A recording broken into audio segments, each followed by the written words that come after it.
नमस्कार। आज हम एक ऐसे कलाकार के काम की गहराई में उतरने वाले हैं जिनकी रचनात्मकता सचमुच हैरान कर देती है। जी। मतलब सोचिए, सिर्फ 8 साल के अंदर संगीत और बोल के साथ 5000 से ज्यादा गीत बना देना। ये तो लगभग अविश्वसनीय लगता है ना? हम बात कर रहे हैं श्री प्रभात रंजन सरकार की, जिन्हें श्री श्री आनंद मूर्ति जी, हाँ, या प्यार से लोग उन्हें बाबा भी कहते हैं।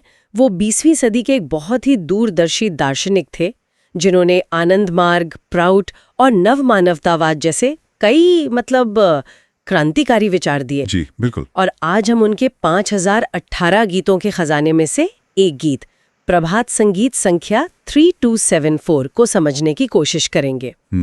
ये गीत ना एक बड़ा दिलचस्प सवाल खड़ा करता है। अच्छा। कि कोई एक ही समय में बिल्कुल अकेला और साथ ही गहराई से जुड़ा हुआ कैसे महसूस कर सकता है। ये एक पहेली जैसी बात है। एक विरोधाभास जैसा। बिल्कुल। चलिए आज इसी पहेली को परत दर परत सुलझाते हैं। तो गीत की शुरुआत ही एक बहुत गहरी और मुझे लगता है आज के समय में हम सबकी जानी पहचानी भावना से होती है। जी। पंक्तियां हैं,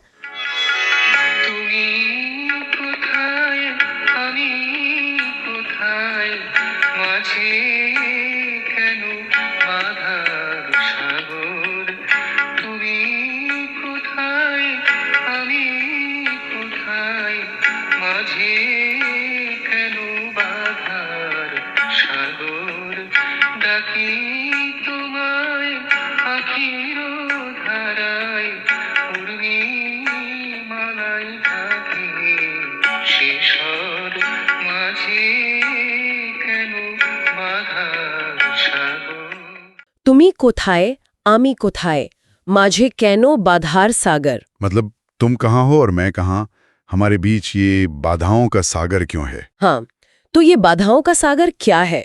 जब मैं इसके बारे में सोचती हूँ तो मुझे तो आज की दुनिया का शोर याद आता है।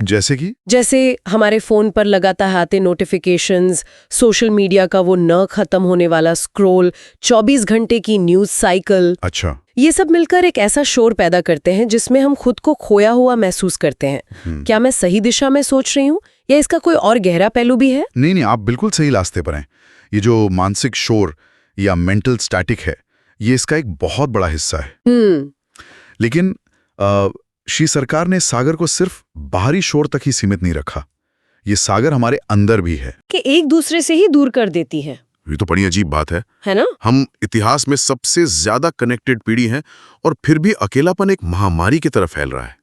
ये गीत उसी अकेलेपन की दुखती रग पर हाथ रखता है। और अगली ही पंक्ति इस भावना को और गहरा कर देती है। कौन सी? डॉकी तोमाए आखिर धाराए, उर्मी मालाए ढाकेसेश्वर। यानी मैं तुम्हें आंसुओं की धारा से पुकारता हूँ पर लहरों की श्रृंखला उस आवाज को ढक लेती है। हाँ, ये सुनकर तो ऐसा लगता है जैसे कोई पूरी शिद्दत से अपनी आवाज पहुंचाने की कोशिश कर रहा है जी, लेकिन वो कहीं गुम हो जाती है। मुझे लगता है कई लोग इससे जुड़ पाएंगे, चाहे वो किसी रिश्ते में अपनी बात समझाने की कोशिश हो या अपने करियर में अपनी पहचान बनाने की जद्दोजहद। बिल्कुल, हमारी सच्ची आवाज अक्सर इस शोर में दबजी जाती है। सही बात है। और इस गीत की खूबसूरती ये है कि ये इस निराशा को, इस संघर्ष को स्वीकार करता है।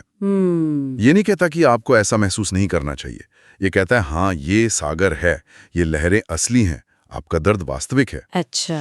किसी भी गहरी आध्यात्मिक यात्रा की शुरुआत मुझे लगता है इसी ईमानदारी से होती है, अपनी मौजूदा स्थिति को स्वीकार करने से। मतलब जब तक हम ये मानेंगे नहीं कि हम शोर में खो गए हैं, तब तक हम शांति की तलाश कैसे शुरू कर सकते हैं? बिल्कुल ठीक है। तो यहाँ तक तो गीत ने एक बहुत ही निराशाजनक तस्वीर पेश की है। एक विशाल सागर, हमारी आवाज डूब रही है और हम बिल्कुल अकेले हैं जी। लेकिन फिर अचानक गीत एक ऐसा मोड़ लेता है जिसकी उम्मीद ही नहीं थी। अच्छा। अगली पंक्तियां हैं, तुम्ही आमार अति अपनार, तुम्हार छंदे जीवन अमार। तुम मेरे सबसे अपने हो, मेरा जीवन तुम्हारी ही लय में है। हाँ, ये तो एक भावनात्मक यू टर्न जैसा है। एक पल में पूरी तरह से अलगाव और अगले ही पल इतना गहरा जुड़ाव। ये इतना बड़ा इमोशनल लीप कैसे संभव है? ये तो विरोधाभासी लगता है। देखिए, देखने में ये विरोधाभासी जरूर लगता है, लेकिन असल में ये मानव अनुभव की एक बहुत गहरी सच्चाई को उजागर करता है। वो कैसे? ये विरोधाभास नहीं है, ये द्वैत है, डुअलिटी। डुअलिटी। हाँ, इसे समझने के लिए एक सरल सा उदाहरण लेते हैं। मान लीजिए हम समंदर के किनारे खड़े हैं, ठीक है। तो हमें हजारों अलग अलग लहरें दिखती हैं, कोई बड़ी, कोई छोटी, कोई तेज, कोई धीमी। सतह पर दिखने पर वो सब अलग हैं, है ना? हाँ, बिल्कुल अलग है। लेकिन हम ये भी जानते हैं कि उन सभी लहरों के नीचे एक ही विशाल महासागर है। वो लहरें उस महासागर से अलग नहीं हैं, उसी की अभिव्यक्ति हैं। वाह! मतलब आप ये कह रहे हैं कि गीत के अनुसार भले ही हम सतह पर खुद को एक अकेली संघर्ष करती हुई लहर की तरह महसूस करें, बिल्कुल, लेकिन गहराई में हम उसी एक ब्रह्मांडीय महासागर का हिस्सा हैं। बिल्कुल यही। श्री सरकार का दर्शन यही कहता है कि ये जो पूरा ब्रह्मांड है, ये एक ही परम चेतना की अलग अलग अभिव्यक्तियां हैं। हमारा जीवन, हमारे सुख दुख, हमारी सांसें, सब कुछ उसी एक ब्रह्मांडीय लय या कॉस्मिक रिदम का हिस्सा है। तो जब गीतकार कहता है मेरा जीवन तुम्हारी ही लय में है, तो वो इसी गहरे अटूट संबंध को याद कर रहा है। अच्छा। वो कह रहा है कि हाँ, मुझे लहरों का शोर सुनाई दे रहा है, लेकिन मुझे ये भी पता है कि मैं सागर से जुड़ा हुआ हूँ। हाँ। ये दोनों सच एक साथ मौजूद हैं। ये सोच तो बहुत बहुत हिम्मत देती है। जी। मतलब हमारे बुरे से बुरे दिनों में भी हाँ। जब हमें लगे कि हम बिल्कुल अकेले पड़ गए हैं, तब भी एक गहरा जुड़ाव मौजूद है, भले हम उसे महसूस ना कर पा रहे हों। और जब हम इस जुड़ाव को सिर्फ महसूस ही नहीं करते, बल्कि इसे जीना शुरू कर देते हैं, तब हम श्री सरकार के सबसे क्रांतिकारी विचारों में से एक नवमानवतावाद यानी नियो ह्यूमनिज्म के क्षेत्र में प्रवेश करते हैं। अच्छा। और यही सोच हमें गीत की अगली और शायद सबसे शक्तिशाली पंक्ति तक ले जाती है। आप उस पंक्ति की बात करें, विश्व तंत्री ते सुर तुमार, भोलाए विभेद अपन ऊपर। जी। ब्रह्मांड की वीणा पर तुम्हारा ही सुर है, जो अपने और पराये के भेद को भुला देता है। ये तो आज की दुनिया के लिए एक घोषणा पत्र जैसा लगता है। बिल्कुल। जहां हर कोई हम और वो में बटा हुआ है। धर्म, देश, राजनीति, अरे यहाँ तक कि सोशल मीडिया पर कौन सा मीम पसंद है, इस पर भी हमने खेमे बना लिए। सही कहा। ये पंक्तियां सिर्फ एक काव्यात्मक कल्पना नहीं है, ये एक सामाजिक और आध्यात्मिक क्रांति का आह्वान है। कैसे? ये कह रही हैं कि अगर हर चीज उसी एक चेतना का संगीत है, तो फिर अपना और पराया का भेद ही झूठा है, एक भ्रम है। तो ये विचार ही राष्ट्रवाद, जातिवाद और किसी भी तरह के भेदभाव की जड़ पर हमला करता है। इसकी मिसाल हम एक ऑर्केस्ट्रा से दे सकते हैं। बहुत अच्छा उदाहरण है। जैसे वहाँ वायलिन है, सितार है, तबला है, पियानो है, हर साज की अपनी अलग आवाज है, अपनी पहचान है। जी। लेकिन संगीत की खूबसूरती इसी में है कि ये सभी अलग अलग आवाजें मिलकर एक सामंजस्य, एक हार्मनी बनाती हैं। बिल्कुल। अगर वायलिन ये सोचने लगे कि वो तबले से बेहतर है, या पियानो को लगे कि उसे किसी और की जरूरत नहीं, तो संगीत ही खत्म हो जाएगा। सही बात। ये गीत शायद यही कह रहा है कि मानवता का संगीत भी इसी तरह की हार्मनी से बनता है। बहुत ही सुंदर उपमा है। और नवमानवतावाद इस ऑर्केस्ट्रा को इंसानों से भी आगे ले जाता है। इंसानों से भी आगे? हाँ, देखिए, जो पारंपरिक मानवतावाद था, क्लासिकल ह्यूमनिज्म, उसने इंसान को ब्रह्मांड के केंद्र में रखा था। लेकिन श्री सरकार का नवमानवतावाद इस सोच को चुनौती देता है।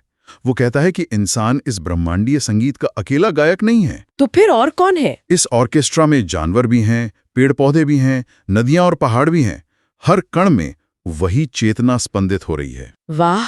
ये एक गहरी पारिस्थितिक, इकोलॉजिकल और आध्यात्मिक दृष्टि है, जो हमें याद दिलाती है कि हम इस ग्रह के मालिक नहीं, बल्कि इसके एक हिस्से हैं, एक साथी कलाकार हैं। ये तो आज के जलवायु संकट, क्लाइमेट क्राइसिस के दौर में और भी ज्यादा प्रासंगिक हो जाता है। बिल्कुल। हमने प्रकृति का शोषण शायद इसीलिए किया क्योंकि हमने उसके खुद से पराया समझ लिया। जी। अगर हम उसे भी अपना समझने लगे, उसी ऑर्केस्ट्रा का हिस्सा मान लें, तो हमारा व्यवहार पूरी तरह बदल सकता है। निश्चित रूप से। जब आप हर चीज में वही एक लय, वही एक संगीत देखने लगते हैं, तो नफरत और शोषण की गुंजाइश खत्म हो जाती है।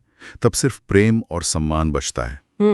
और इसी समझ के साथ गीत अपने अंतिम चरण में पहुंचता है, जो कि एक तरह से पूरी यात्रा का सार है। हाँ, गीत का अंत बहुत ही सरल लेकिन गहरी पंक्तियों से होता है। जी।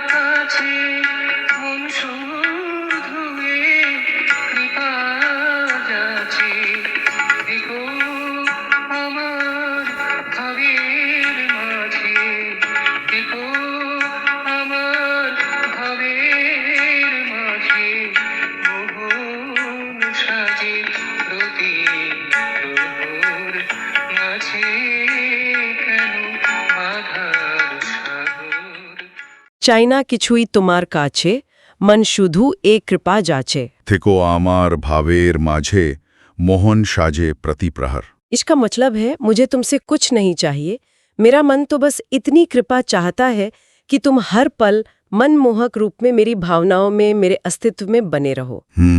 यहाँ कुछ पाने की इच्छा खत्म हो गई है, यहाँ मांग से समर्पण की ओर एक अद्भुत बदलाव है। ये दार्शनिक परिपक्वता का शिखर है। यात्रा की शुरुआत में एक मैं था जो दुखी था, अकेला था और कुछ मांग रहा था, लेकिन अब वो मैं उस बड़े तुम में विलीन होना चाहता है। यहाँ लक्ष्य कोई बाहरी चीज हासिल करना नहीं है, न धन, न शोहरत, न कोई शक्ति। तो लक्ष्य क्या है? लक्ष्य बस उस जुड़ाव की स्थिति में रहना है। ये समझना कि असली खजाना कुछ पाने में नहीं, बल्कि उस ब्रह्मांडीय संगीत का हिस्सा होने के एहसास में है। इसे शायद ऐसे भी समझ सकते हैं, जैसे एक माली होता है जो जबरदस्ती फूल को खींचकर बड़ा करने की कोशिश नहीं करता। जी बिल्कुल। वो बस पौधे को सही मिट्टी, पानी और धूप देता है और प्रक्रिया पर भरोसा करता है। सही।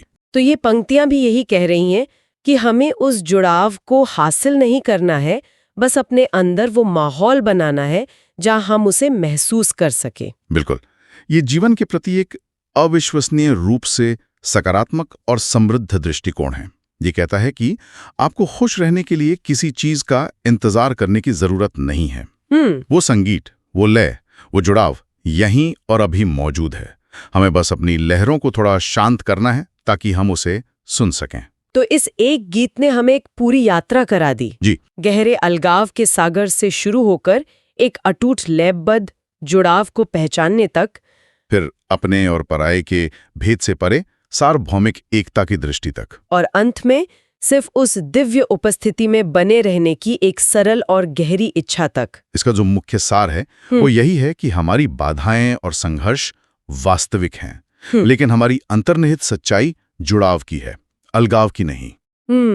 और आगे बढ़ने का रास्ता, एक बेहतर और आशावादी भविष्य का रास्ता, उन सभी दीवारों को गिराने में है जो हमने अपने और दूसरों के बीच खड़ी कर ली हैं। ये सिर्फ एक सुंदर विचार नहीं है। नहीं, ये एक बेहतर दुनिया बनाने के लिए एक व्यवहारिक मार्गदर्शक है। तो ये हमें एक आखिरी सवाल के साथ छोड़ जाता है। जी।